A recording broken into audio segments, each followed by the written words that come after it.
아멘. 자리에 앉겠습니다. 오늘 하나님께서 우리에게 허락하신 본문이고, 너는 아느냐? 이제 하나님께서 욥에게 말씀하시는 너는 아냐? 라는 그러한 제목으로 함께 말씀 전하겠습니다. 여러분, 우리가 지금까지 욥기 8번의 말씀, 욥기 본문으로 왔고, 이제 2번만 더 하면은 이제 욥기는 2번 더 하고 마무리 지으려고 해요. 지금껏 우리가 친구들이 욥에게 반드시 너의 죄로 인해서 너가 지금 고난을 당하고 있기 때문에 빨리 회개하고 하나님께 납작 엎드려서 그분의 긍휼과 회복을 구해라, 이게 친구들의 욥을 향한 주장이었어. 그리고 엘리후라는 새로운 사람의 인물이 등장해서 지난주에 욥의 마음을 어느 정도 이해되고 또 욥이 위로받는가 싶었는데 또 그렇지도 않았어. 결국 엘리후도 그 세 명의 친구와 별다를 바 없는 논리 속에서 이제 욥을 이제 다그치는 그러한 내용이 엘리후를 통해서 이제 드러났고, 그래서 세 친구와 차이점도 있었지만 거의 같은 결의 이야기를 했다라는 거예요. 근데 이러한 논쟁 속에 욥은 끝까지 주장하는 거야. 1장, 2장, 3장부터 시작된 그 논쟁 속에 37장까지 끝까지 주장하는데 맹세하는 거야. 이렇게까지 내가 고난받을 죄를 짓지 않았다. 나의 고난이 죄의 결과라 하면은 이건 말이 안 된다. 나는 그렇게까지 죄 짓지 않았다라는 거야. 물론 창조된 우리 욥도 마찬가지고 타락한 인간이기 때문에 죄인이라는 말에는 동의하지만, 그렇다고 해서 죄값으로 인해 죄의 값으로 이렇게 심한 벌을 받는 그럴 만한 윤리적인 죄를 나는 범하지 않았다 주장하는 거예요. 도리어 나는 선하게 살았다. 하나님 앞에 서겠다. 그래서 나는 너희들의 이야기 말고 이제는 하나님 앞에 서겠다. 하나님을 호출하는 거예요. 하늘 법정에서 나에게 무죄를 선언해 달라고 재판관이신 하나님을 이렇게 호소하는, 하나님께 호소하는 욥. 이렇게 호소하는 거죠. 하나님, 제 말 듣고 계신가요? 저의 이 수많은 질문에 좀 답 좀 해주세요. 내가 죄를 지었다고, 잘못했다고 하는데 정말 제가 무슨 죄를 지었나요? 말 좀 해주세요. 친구들의 고발장에는 제목이 저의 다다다닥 있는데 이러한 죄 때문에 그랬다고 하는데 정말 저의 삶에 이러한 죄를 찾을 수 있나요? 의로운 재판관이신 하나님, 왜 침묵하시나요? 도대체 왜 계속해서 침묵이세요? 말 좀 해주세요. 하나님께는 그렇게 이야기하고 친구들을 향해서는 계속해서 나는 너희들이 생각하는 그런 죄 진 적 없다. 더 이상 죄인 프레임에 나를 가두지 말아라. 인과응보, 권성징악, 하나님 그거에 의해서만 움직이시는, 그거에 의해서만 그 프레임, 단 하나의 프레임 안에서만 행동하시는, 결정하시는, 일하시는 그런 분 아니다. 하나님을 욕되게 하는 것은 내가 아니라 오히려 너희다. 이러한 팽팽한 긴장감 속에 지내오다가 이제 38장에 누가? 하나님이 등장하시는 거예요. 자, 그럼 하나님이 이렇게 해서 이때 등장하셨어. 그래서 한참을 기다리셨다가 하나님이 등장하셨어. 그러면 어떤 말씀을 하셔야 할까? 여러분, 어떤 말 해야 될 것 같아요? 하나님이 이건 이거다, 그치? 야, 이거는 이래서 그런 거야. 이런 배경이 있었어. 나의 마음은 이거야. 이렇게 이제 앞으로 이렇게 하면 돼. 이제 다 됐어. 내가 해결해 줄게. 이런 등장을 기다리지 않았을까? 욥은 물론이고 욥의 친구들도 마찬가지일 것 같고, 그리고 더 나아가서 욥기를 읽는 우리도 마찬가지야. 이제는 하나님이 답하셔야 된다. 정답을 외쳐주셔야 된다. 어떻게 살아갈지 알려주셔야 된다. 여러분, 우리도 이런 하나님의 등장을 기다리며 기도하죠.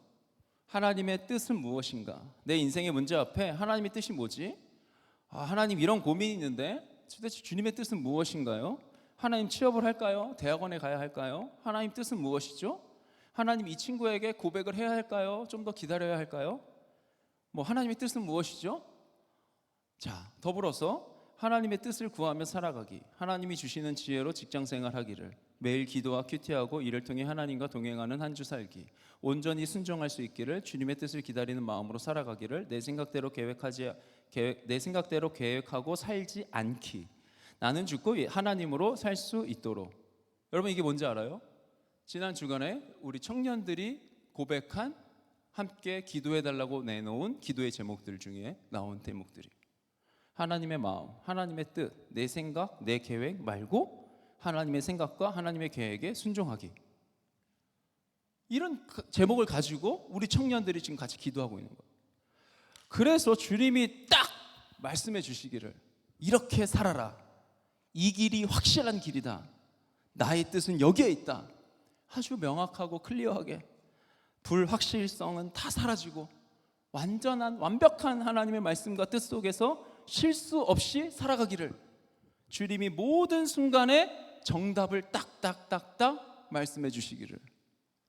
여러분 근데 어때요? 그런 답을 잘 들었어요? 하나님께 질문할 때 하나님께 교제하면서 살아가요. 주님께 질문하고 그것도 주님의 음성 듣고 또 주님의 마음 품고 살아갈 때 주님이 이렇게 아주 딱 수학 문제 1 더하기 2는 3, 하나님 1 더하기 2는 뭔가요? 3이야 이렇게 얘기하실까? 여러분 어땠어요? 여러분의 삶에? 그렇지 않은 경우가 딱딱 말씀하시잖아. 분명히 말씀하셔. 그런데 내가 원하는 답, 내가 생각하는 답, 그리고 내가 듣고 싶은 유의 그러한 마음, 그러한 음성보다는 뭔가 이렇게 이거 확실치 않은, 그렇지 않은 경우가 더 많다라는 거예요. 그냥 우리의 인생이 불확실하다라는 것만 점점 더 확실해지는 거예요. 해답 없는 삶을 우리가 살아간다라는 거예요.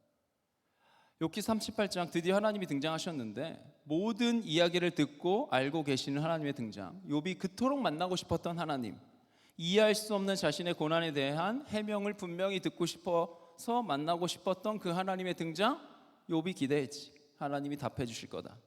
근데 답 대신 하나님이 질문을 쏟아 놓으시는 거예요. 자, 그 시작이 오늘 38장 1절인데 우리 같이 한번 우리 화면 보면서 한번 더 읽어볼까? 준비 시작. 그때 주님께서 욥에게 폭풍이 몰아치는 가운데서 대답하셨다. 아멘. 자, 하나님께서 등장하셨어요. 등장하시는데 폭풍이 몰아치는 가운데서 등장하셨다라고 되어 있어요. 여기서 폭풍은 하나님이 어떤 존재인지를 드러내는 그런 장치 중에 하나인데, 그러니까 하나님에 대해서 함부로 말하던 자들에게 하나님의 권능과 위엄, 하나님의 그 힘, 위대하심을 알리는 도구, 그 도구 중에 하나가 폭풍인 거예요. 폭풍은 어때요, 여러분? 폭풍을 제어할 수 있어요? 그렇지. 허리케인을 내 마음대로 이렇게 컨트롤할 수 있나? 절대로 그럴 수 없어. 제어할 수 없는 것이 인간의 힘으로, 인간의 능력으로 제어할 수 없는 것이 폭풍이에요. 자, 하나님은 인간이 어찌할 수 없는, 그렇지, 하나님의 분을 내가 조종한다, 내가 이렇게 구해서 이렇게 하나님을 조종하겠다, 조작하겠다, 통제하겠다, 그렇게 절대로 할 수 없는 분이 하나님이다 라는 것을 폭풍 중에 오시는 주님의 모습으로 우리에게 보여주신다라는 거예요. 인간의 계획과 의도대로 생각대로 움직이지 않으셔. 그분은 자유 그 자체다라는 거예요. 창조주이신 거예요. 창조주.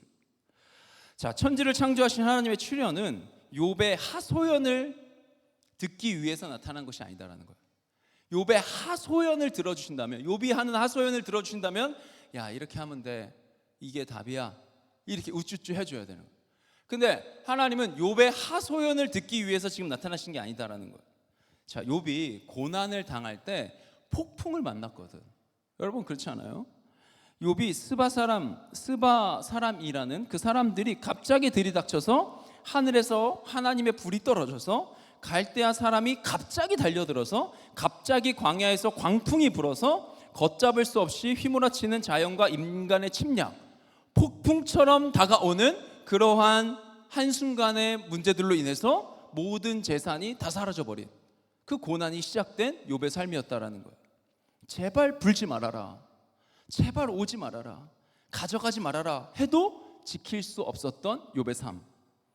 이후 욥의 마음에 폭풍이 일지 않는 그런 날이 있었을까? 단 하루라도. 그렇죠.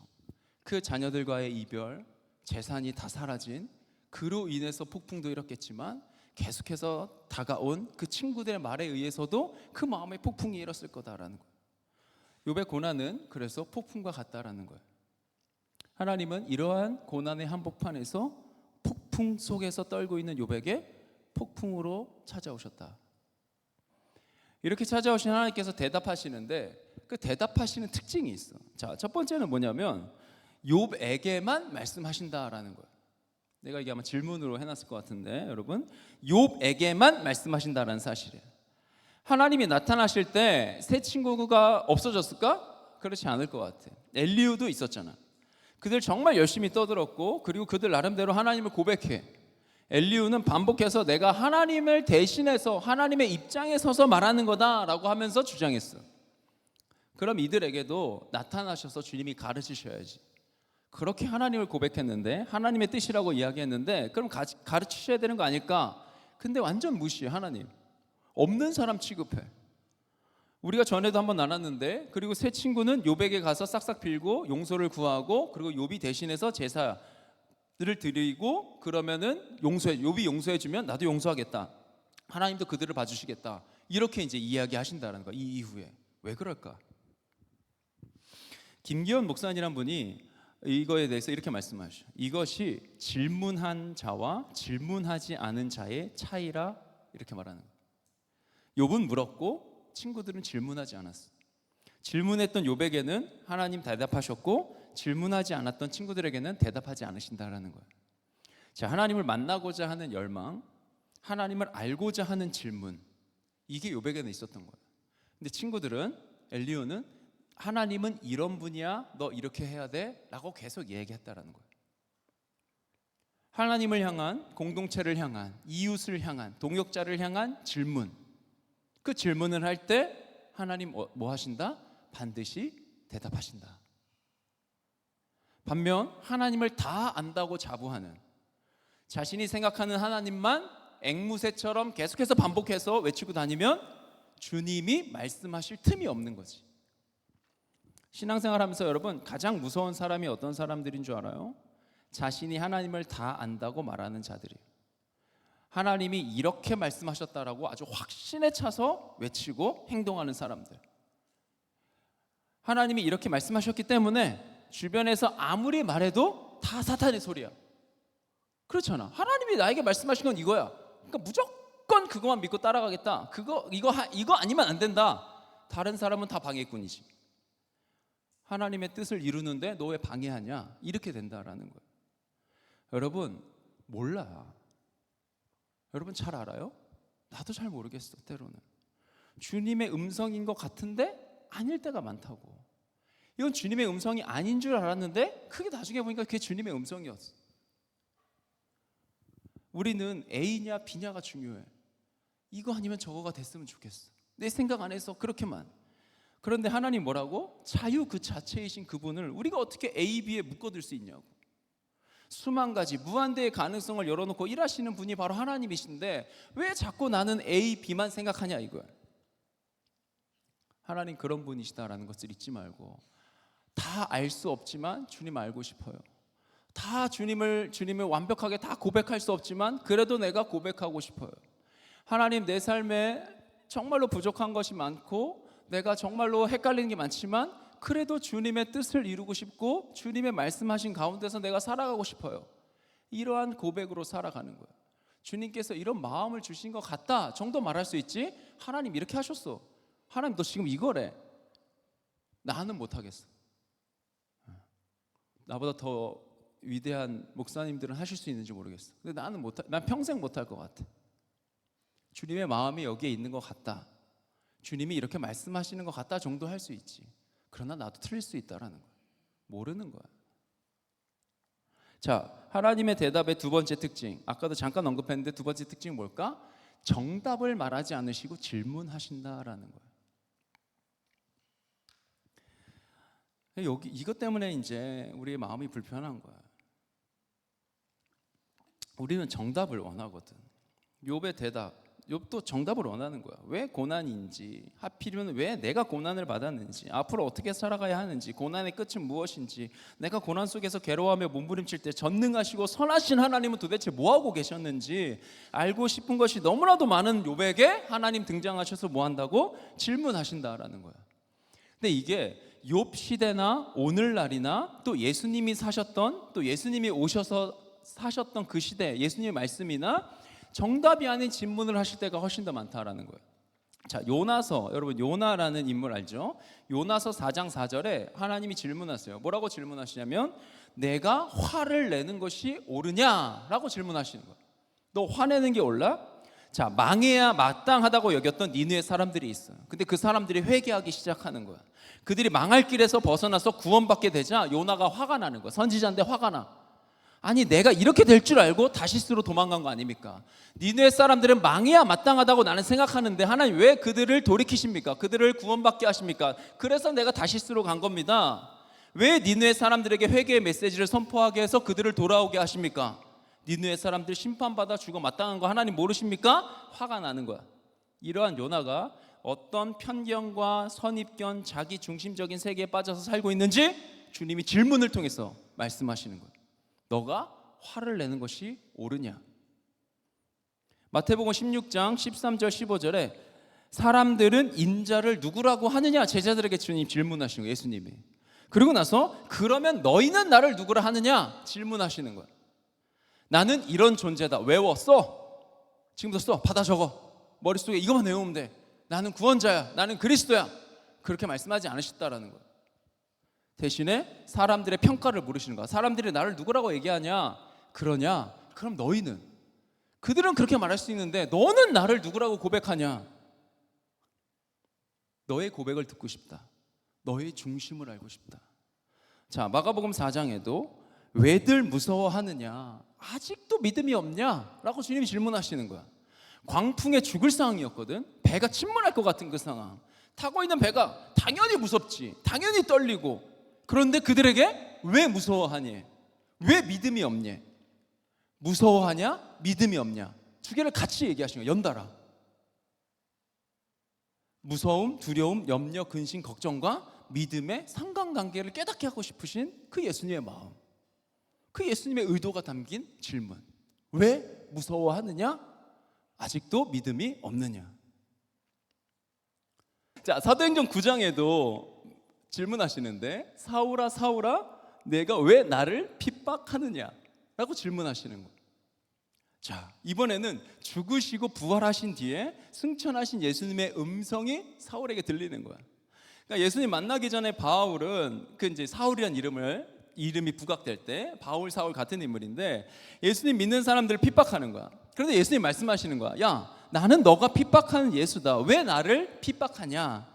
그러니까 많은 의미를 내포하신 예수님의 질문인 거야. 그렇죠? 예수님 핍박하지 않았거든. 예수님 믿는 사람들 핍박했는데 왜 너는 나를 핍박하냐? 라고 질문하시는 거예요. 많은 의미가 담겨 있어요. 자, 그리고 이것 외에도 마가복음을 보면은 논쟁하러 예수님과 싸우러 온 사람들 67개의 대화가 나오는데, 자, 근데 그 중에 예수님께서 상대방에게 던진 질문이 50개가 된다고 해요. 50개. 그러니까 예수님의 말에 허점 잡기 위해서 왔잖아. 그럼 아주 명확하게 답을 이야기하고 논리적으로 아주 1, 2, 3 딱 해갖고 그들을 물리치셔야 되는데 주님이 그렇게 하지 않아. 그렇게 달려드는 종교 전문가들과 싸우는데 작은 실수도 용납할 수 없는 그들의 공격에 예수님은 질문하신다라는 거예요. 황제에게 세금을 바치는 것이 옳습니까? 옳지 않습니까? 바쳐야 합니까? 바치지 말아야 합니까? 물어오는 바리새파 사람들에게 야, 데나리온 하나 가져와봐. 동전. 거기에 누구의 초상, 그 초상 누구의 것이야? 적힌 글자는 누구 거야? 영생을 궁금해하며 내 이웃이 누구냐? 내가 사랑해야 되는 이웃이 누구냐? 라는 질문을 해온 율법학자에게 선한 사마리아인 이야기 쭉 하시고선 질문하시는 거예요. 너는 이 세 사람 가운데 누가 강도 만난 사람에게 이웃이 되어 주었다고 생각하냐? 야, 봐, 이 사람이 이웃이잖아. 이 사람처럼 해서 살면 돼 라고 하지 않으시고 이 세 사람 가운데 강도 만난 사람의 이웃이 되어 주었다고 너는 생각하냐? 라고 질문하셨다라는 거예요. 질문의 질문으로 사로잡힌 허위와 편견과 스스로 만들어 놓은 선입견, 그거를 드러나게 하는 거야. 그리고 스스로 성찰하게 하는 거야. 그것이 예수님의 교수법. 그렇죠? 예수님은 질문 돌려주기의 달인이었다라는 거예요. 요즘 우리에게 이러한 예수님의 접근, 대화는 너무나도 감사하잖아요, 여러분. 우리가 60년대, 70년대만 해도 막 강압적으로 막 선포하고 막 이렇게 살라고 하고 나 예수님은 이거다라고 외치고 그런 메시지가 많았거든. 근데 이제는 여러분 그러면 듣겠어? 오늘부터 한 명씩 전도하지 않으면 다음 주부터 교회 나오지 마. 이런 식으로 막. 여러분 기도 앉아서 1시간 기도하고 가. 그럼 여러분 기도하고 가고 전도할 거야? 말씀 3장씩 읽지 않으면 5만 원씩 내. 막 이런 거. 내 속마음을 얘기하는 거 절대 아니에요, 여러분. 절대 아니야. 근데 본문에 넣긴 했어요. 자, 아무튼 그런데 그러면 여러분 하겠냐고. 그렇지 않지. 근데 전도의 중요함을 이야기하면 기도함으로써 왜 기도해야 되는지 질문해 주면 답을 찾으면 기도하지 말라 그래도 기도한다니까. 그렇잖아요. 왜 우리가 신촌에 가서 찬양하고 왜 같이 그 전도하고 왜 하는 거예요? 누가 가자 그랬어요? 이거 안 하면 큰일 난다 그랬어? 그렇지 않아. 아무도 그러지 않았어. 그냥 내 마음이 가는 거예요. 우리의 마음을 움직이는 하나님의 질문이 있었다라는 거예요. 가지 말라 그래도 한다라는 거예요. 대답을 질문자 스스로 찾기를 바라시는 하나님의 배려예요. 이 질문이 욥기 38장부터 41장까지 나와요. 정말 긴 내용의 질문이 질문에서 질문으로 이어져요. 자, 그 중에 오늘 우리가 맛만 보는데 38장 4절, 오늘 우리의 본문의 마지막 절인데, 내가 땅에 기초를 놓을 때 하나님이 얘기하신 거예요. 욥에게, 야 욥아, 내가 땅에 기초를 놨는데, 그렇죠? 여러분 땅의 기초 알아요? 난 몰라요. 땅의 기초를 근데 하나님이 놓으셨대. 땅의 기초를 놓을 때 내가 거기에 있기라도 하였느냐? 내가 그처럼 많이 알면 내 물음에 대답해 보아라. 너 많이 아는 것처럼 지금 얘기하고 있는데 내 물음에 대답해봐. 근데 먼저 시작이, 너 땅의 기초, 내가 땅의 기초를 놨는데 그 땅의 기초 놓을 때 너 거기 있었어? 라고 주님이 질문하시는 거예요. 바닷물이 땅속 모태에서 터져 나왔는데 더 이상 터져 나오지 말아라. 그 바닷물에 문을 닫아버린 게 난데 너 그거 누가 닫았는지 알고 있었어? 너 그때 있었어? 주님 질문하시는 거예요. 여러분, 파도는 양면성을 가지고 있잖아요. 그렇죠? 옥계 해수욕장 해변에서 우리는 이제 파도를 볼 건데, 여름에 그 파도가, 밀려오는 파도를 보는 것은 낭만이에요. 그렇죠? 들어왔다 나갔다. 그렇죠? 그래서 한겨울에도 저 파도에 들어가고 싶고 뭐 이제 이런 거잖아요. 그 낭만이에요. 그런데 쓰나미가 되어서 모든 것을 잡아먹는 파도는 공포예요. 이러한 파도, 바닷물, 이 바닷물, 그 바닷물이 넘치도록 계속해서 육지로 흘러 들어오지 못하게 금을 딱 그으시고 여기까지만 왔다가 돌아가라. 그 문 빗장을 지를 때 너 어디 있었냐? 주님이 질문하시는 거예요. 빛이 어디에서 오는지, 여러분 빛이 어디서 와요? 어둠은 어디에서 오는 거야? 세상이 여러분 얼마나 큰지 알아요? 자, 22절 38장에 이런 말씀도 있어요. 눈을 쌓아둔 창고에 들어간 일이 있느냐? 우박 창고를 들여다본 일이 있느냐? 해가 뜬 곳에, 24절, 해가 뜬 곳에 가본 적이 있느냐? 동풍이 불어오는 그 시발점에 가본 적이 있느냐? 메마른 거친 땅을 적시며 굳은 땅에서 풀이 돋아나게 하는 이가 누구냐? 하나님 계속 이런 질문을 던지시는 거예요. 정말 알 수 없는 질문들. 뭐 오늘날 과학이 발전하고 뭐 우주를 가고 이러면서 뭐 조금씩 발견되었다고 뭐 할 수 있어. 그러나 이 수많은 질문 앞에 오늘도 우리 답할 수 없어요. 그렇잖아요. 여러분, 여기 풀 이야기가 나오는데 굳은 땅에서 풀이 돋아나게 하는 이가 누구냐? 우리가 아는 풀의 이름들이 있죠. 그렇죠? 그런데 우리가 모르는 수많은 풀들의 이름이 있어요. 그러니까 수많은 풀들이 있다라는 거예요. 그 풀들이 다 어떻게 생겼고 얘의 이름은 뭔지 모른다라는 거예요. 정말 알 수 없는 질문들. 하나님의 질문의 답은 단 하나, 모릅니다. 아무것도 모릅니다. 모른다는 건 뭐야? 저는 너무 작은 존재입니다. 압도적인 우주 안에 우리는 정말 먼지와도 같은 그런 티끌과도 같은 존재군요 라는 고백. 여러분, 여기 올라가면, 여기 어딘 줄 알아요? 550m 123층 롯데타워 꼭대기래요. 사진으로 해라 그랬더니 진짜 저 멋있는 사진을 가져왔네요. 3장이 합쳐져 있는 것 같은데, 저 롯데타워 꼭대기 여러분 올라가 봤어요? 아, 우리 다 같이 한번 갈까? 나도 못 가봤는데. 네, 우리 임원단 한번 준비해 주세요. 다 같이 꼭대기 올라가서 서울을 배경으로 기도하고. 자, 저기 올라가서 아래를 보면은 사람들이 어떻게 보일까? 그렇죠? 키가 작고 크고, 누구는 크고 누구는 작고 누구는 잘생기고 누구는 어쩌고, 뭐 옷을 잘 입고 못 입고, 여러분 소용이 있을 것 같아요? 구분이 될까? 높은 곳에서 바라보면 다 똑같다라는 거야. 하나님은 욥의 시선을 자신에게서 지금 어디로 돌리시는 거야? 하늘로 돌리시는 거야. 우주로 확장시키시는 거야. 야, 이렇게 작은 내가 이 세상을 만드신 하나님을 찬양할 수 있다는 거. 욥아, 너가 지금 나와 대화하고 있지 않냐? 나는 이러한 존재인데 너가 나와 교제할 수 있지 않냐? 내가 너의 인생의 답이다. 너가 나를 찬양할 수 있다는 것을 잊지 말아라. 빛에 가까이 간 사람이 자신이 얼마나 더러운지 깨닫게 되는 거거든. 내가 얼마나 작은 사람이라는 것을 깨닫는 것이 정말 중요하다는 거야.